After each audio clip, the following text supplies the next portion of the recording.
All right, guys, here we are. Welcome back to the Fantasy Football Astrology channel. If you're new to the channel, make sure you check out my flagship video where I explain how I'm applying astrology to football to give you guys a bit of a different perspective, something you're not going to hear probably anywhere else.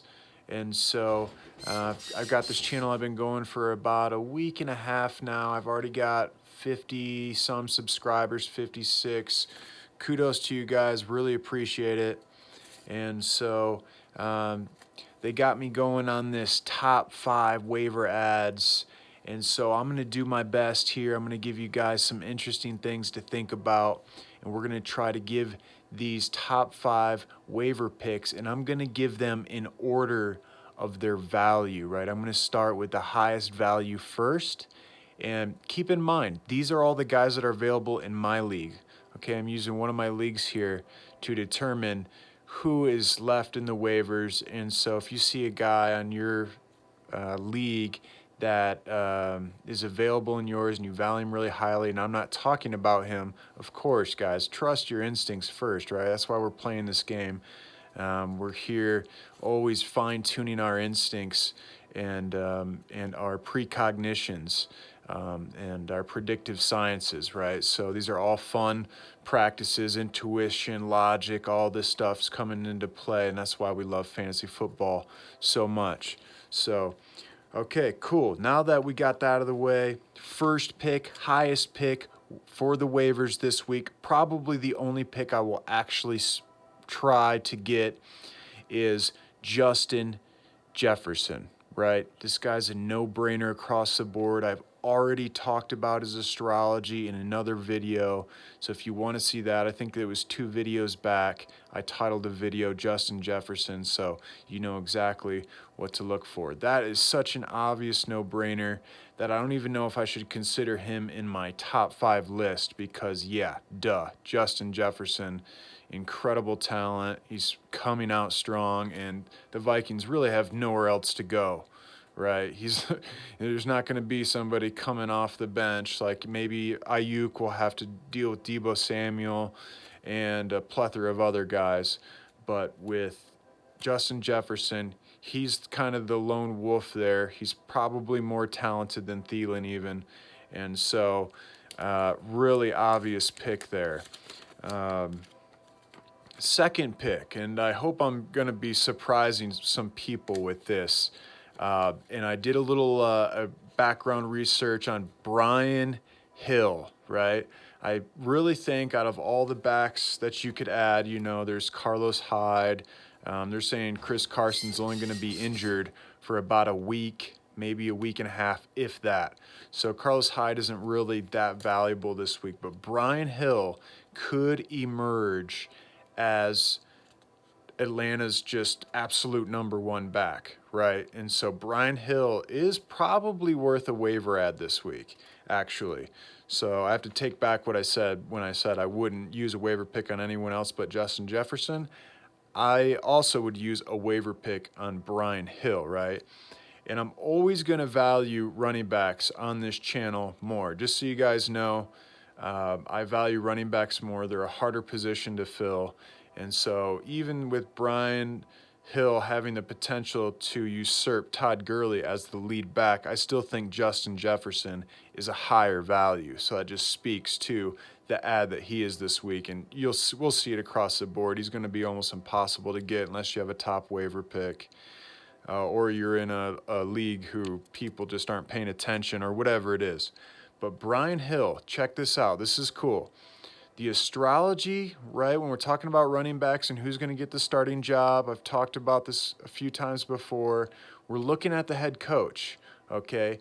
Dan Quinn is a Virgo, right? And Brian Hill is a Scorpio. Okay, now this is something I learned from one of my buddies way back when.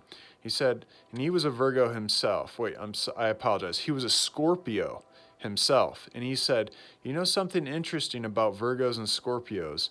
Virgos worship Scorpios. And I'm sure any Virgo who hears that is going to be like, no, man, not at all. But I kid you not, ever since I got that knowledge, I've witnessed it happen quite a few times. So Dan Quinn, with that knowledge intact, is going to be worshiping Brian Hill. And so maybe it's true, right? Maybe it's not. But here's the thing that we can pretty much bank on. Todd Gurley is a Leo, right? You take his knee issue, you take him being a Leo, you take him not being a receiving back. Leo and Virgo, it's an okay match, right? But it's not as nearly as good as Virgo and Scorpio, right? So Brian Hill, I think, could really emerge. Astrology's going that way. Other factors are in there. And so Brian Hill is actually a much better ad than I think people may be giving it credit for, okay? Third pick I have in here is, I guess we'll go Carlos Hyde if you need immediate help. I have Aiyuk in here, but actually here's my third pick. I'll just go ahead and commit to this one. Rob Gronkowski. Now, he's only 67% available, but he's available in my league, so I'm stoked to get him. Remember, Arians' offense is super complex, and he had 7 targets today. They're starting to heat up, right? And the more the season goes, the more they're going to get the system figured out, the more they're going to realize how they want to do it. And I feel like Tom is probably paying his dues right now. He's trying to get the ball to Evans in the end zone. He's trying to get the ball to Godwin near the end zone. He's I think, wanting to feed his guys. That's what a leader wants to do. He wants to feed, everybody there. And so, but now he's starting to come back to old trusty, right? And Rob Gronkowski. And so I have him as my 3rd highest waiver pick. 4th highest waiver pick, Brandon Aiyuk, right? 1st round pick, right? And I've gone over his astrology before with Garoppolo is actually super good. And he's starting to get that Deebo Samuel role, right? And so Aiyuk, it's pretty straightforward. We can probably expect him to emerge. Now, 4, that was pick 4. For the 5th pick, that's 4, right? I think I can count. Okay, so for the 5th pick of all the picks you can pick up on the waivers from my league, Jimmy Graham, okay? I'm going to go ahead. People are going to wonder, is this news? Is this noise? This is what I'm going to call this. It's in between, right? When Foles came in the game, they were behind, and it felt like Foles was playing like with his hair on fire, right? And it seemed like Nagy was calling these shots. They were just trying to get back in that game, but it felt like there was this renewed sense of energy. It felt like all of that stagnant disdain and judgment and dislike for Trubisky got thrown out the window, and Matt Nagy opened up the playbook. He trusted Foles, and Foles was just throwing strikes. Now, with the astrology, with Foles being a Capricorn and Jimmy Graham being, I believe, a Sagittarius, it's not great. It's okay. But, when you're getting 10 targets and you're a giant on the field, who cares, right? You're getting red zone looks, freaking go for it, So those are my picks. I also wanted to comment on McFarland's an amazing stash this week.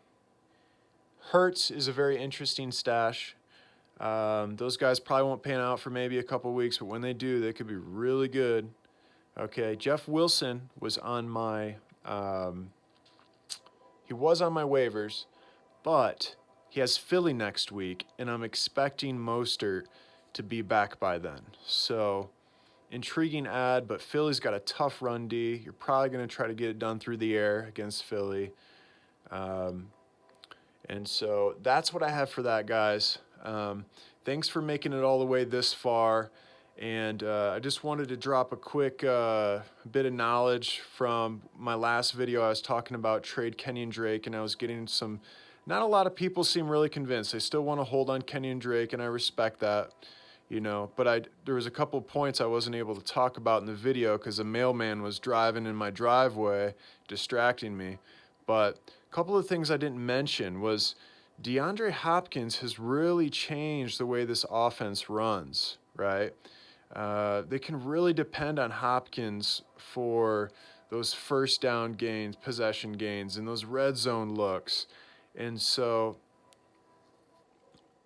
between Hopkins and Kyler Murray running the ball out from the 15-yard line, this offense is really different, right?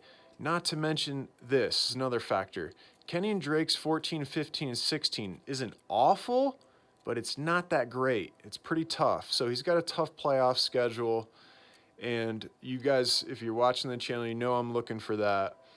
And so I just wanted to kind of give you guys a little bit more juice there. If you have Kenyon Drake and you can move off of him, I'm recommending that.